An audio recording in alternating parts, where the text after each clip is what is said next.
Bhigwan police station अंतर्गत जे परवा एक गुन्हा दाखल करण्यात आला होता आणि त्याच्यानंतर पुढील तपासादरम्यान जे त्या गुन्ह्याचे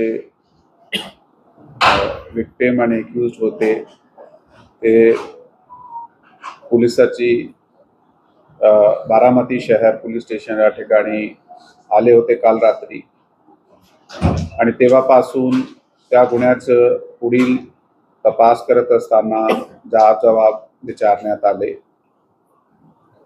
आणि त्या जबाबादरम्यान जे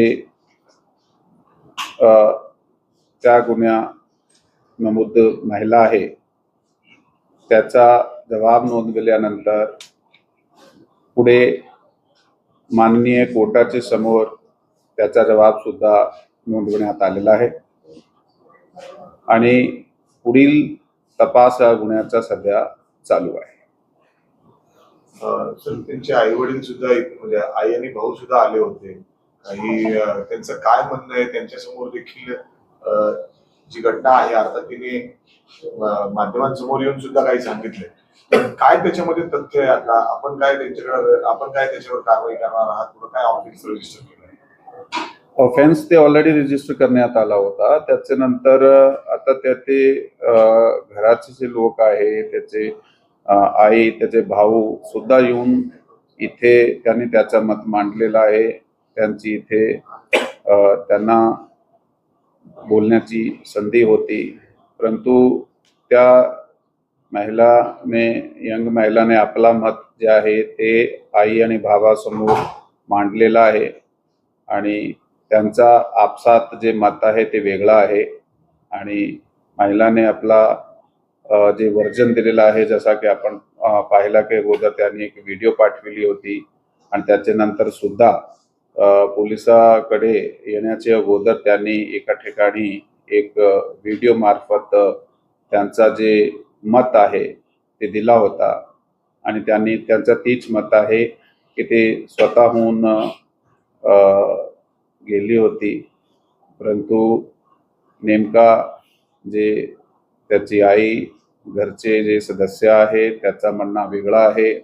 आता हे दोघे मत आहे ते दोघे मताचा आम्ही आता बारकाईने तपास करीत आहोत म्हणून ही त्या यंग महिलाला मान्य कोर्टासमोर जबाबसाठी आज पोलिसांनी हजर केला होता.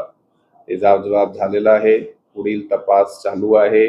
नेमका त्यांनी त्याचा हे मत जसा दिलेला आहे तसाच आहे किंवा त्याचे मते अजून कुठल्याही प्रकारच्या जे शक्यता असेल त्याची तपासणी चालू आहे. जी घटना घडली होती तिखट लाल पावडर डोळ्यात टाकणं ही सगळी घटना खरंच घडली होती का?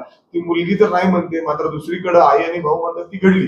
हो बरोबर आहे. तीच मी म्हणतो की दोघे मत वेगवेगळे आहे. FIR मध्ये दिलेला कंटेंट वेगळा आहे आणि आता जे पीडित महिला FIR ची त्याने दिलेला मत ते वेगळा आहे. आता FIR चं मत आणि त्यांचे दोघे मत आम्ही रेकॉर्ड केले आहे परंतु FIR चे फिर्यादीचं जे म्हणणं आहे त्याच्या सखोल तपासणी आम्ही करीत आहोत.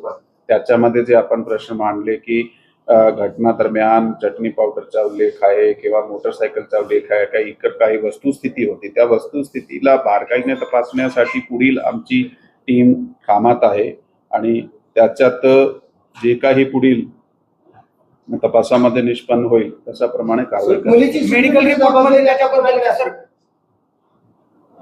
त्याचा आता माननीय कोर्टाकडे ते जबाब झालेला आहे. त्याच्यात शक्यतो जे आहे ते कारण त्यांचा आई वडिलाकडे घरी त्याचे आई आणि भावाकडे जाण्याचा त्यांनी नकारलेला आहे. सध्या स्थिती अशी आहे.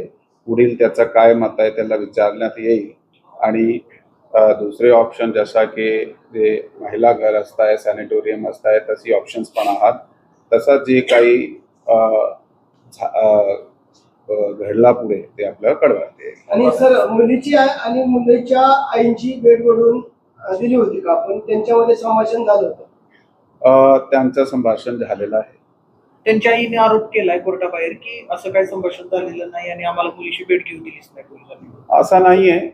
कारण कसं आहे की बघा, ह्याच्यात FIR दाखल झालेले आहे. FIR मध्ये एक फिर्यादी आहे आणि फिर्यादीला तपासामध्ये आयोला भेटणे, त्याच्यात काय घडलेलं आहे, तपास कुठपर्यंत झालेला आहे, त्याची माहिती घेण्याचा अधिकार आहे आणि तेवढा त्याची संधी तेवढी आम्ही त्यांना दिलेली आहे. सर जे तिकट जे डोळ्यात टाकण्यात आलं त्याच्या संदर्भातला काय त्या मुलीसोबत काय या ठिकाणी आला होता, त्याचा स्टेटस काय, त्याच्या गुन्हेगारासंदर्भात काय पार्श्वभूमी आहे का, आणि त्याचा पुढचे गुन्हे काय असणार, कारण जो आहे तुम्ही FIR त्याच्या विरोधात आहे.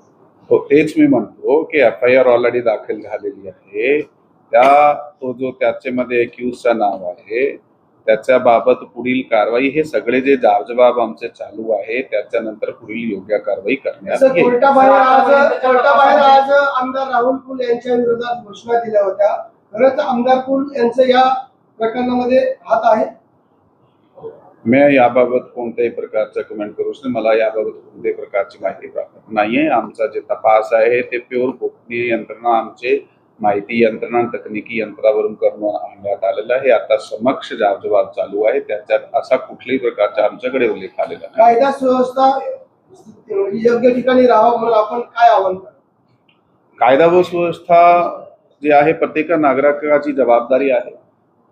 कोणत्याही समाज घटकाचा व्यक्ती असेल, त्या नागरिकाची समाजामध्ये, देशामध्ये कायदा व सुव्यवस्था मेंटेन करण्याची जबाबदारी आहे. त्यासाठी आवाहन आम्ही परवा सुद्धा केला होता आणि प्रत्येक समाजाचे घटकाने आणि प्रतिनिधी यांनी आम्हाला खूप सहकार्य सुद्धा केला आहे आणि आता पण सहकार्य करीत आहोत. कायदा व सुव्यवस्थेचा काय प्रश्न नाही. सर, मंगळवारी रात्री FIR दाखल झाली. आतापर्यंतच्या तपासात तुमच्या समोर काय आलेलं आहे? तुम्ही असं म्हणताय की दोन्ही बाजूचे म्हणणं सांगताय, पोलिसांच्या तपासात पुढे काय आलं? पोलिसाच्या पहिले 2 दिवसाचा जे तपास आहे त्या तपासामध्ये आम्ही ते शोध घेतल्यानंतर जे पुरावे आमच्याकडे, तकनिकी पुरावे किंवा जाबाजबाबाचे पुरावे आहे ते आम्ही कलेक्ट केलेले आहे. त्याच्यावर जे फायनल काय तयार होत आहे स्टेटमेंट ते आम्ही सध्या सांगू शकत नाही. अजून ह्याच्यामध्ये पुढील तपास झाल्यानंतर आपल्याला अपडेट करण्यात मुलीची आईने सांगितलं वारंवार जहीर शेखबद्दल, त्याच्यावर आपण काय कारवाई केली का? कोणाबद्दल आपण विचारताय? आरोपीचे चुलते जे आहेत आदर्श तो गुंड आहे, आरोपी जो आहे वाळू माफी आहे असा आरोप करण्यात आला. बघा, त्यामध्ये जे आम्हाला ऑन पेपर ज्याचे विरोध देण्यात आलेला आहे त्याची चौकशी आम्ही सुरू केली आहे. 2 व्हिडिओ आहेत. एका व्हिडिओमध्ये पहिल्यांदा सांगितलं की जे 9 वर्षापूर्वी आता नंतरचा व्हिडिओ येतो ते 1 वर्षापूर्वी. तुम्ही सांगा की ते नातेवाईक आहेत त्यांनी तो बाहेर आरोप केलेला आहे की त्यांच्यावरती देखील गुन्हा दाखल. त्याच्याबाबत त्याची ट्रान्सक्रिप्ट तयार करून प्रत्येक व्हिडिओची त्याच्यावर बारकाईने तपास सुरू आहे आणि त्या तपासामधून जे निष्पन्न होईल ते आपल्या समोर कायदेशीर येईल. सर डोळ्यात जे तिकट टाकले त्याच्याबद्दलचा काय मेडिकल रिपोर्ट तुमच्याकडे प्राप्त झाला? ते मेडिकल आम्ही करून घेतलं आहे आणि ते आता पुढील दरम्यान आम्ही आपल्या समोर एक्सपोज करू. निष्पन्न काय झालं? ते मेडिकल रिपोर्ट माझ्या समोर आल्यानंतर मी आपल्याला काही सूत्र सांगतायत की या संदर्भात तिकट डोळ्यात टाकलेलं रिपोर्ट. पण ही तपासाचा मुद्दा आहे ना, ते तपास चालू आहे. अजून हे आता आलेले आहे. याचा पुढील तपास घटनास्थळ झालेला आहे ऑलरेडी, ह्याचे जबाब झालेले आहे. आता पुढे कुठून आणला, काय झाला, काय नाही होता त्याचा आम्ही तपासादरम्यान निष्पन्न करून आपल्याला FIR जो आरोपी आहे तो साधारणतः रात्री 1-1:30च्या दरम्यान तुमच्याकडे आलेला. आता त्याचं स्टेटस काय, त्याला तुम्ही ताब्यात घेतली, अटक घेतली, नेमकं काय केलं त्या संदर्भात? यामध्ये जो आमच्याकडे आलेले आहे त्याची पण चौकशी सुरू आहे. त्या चौकशी आता सुरू आहे. ताब्यात घेतले कशा अटक केली सर? चौकशी गुन्ह्याच्या दरम्यान FIR मध्ये नाव आहे म्हणून त्याची चौकशी करणे गरजेची आहे. तपासात ती चौकशी चालू आहे. आरोपीला कोर्टात वगैरे हजर केलं नाही.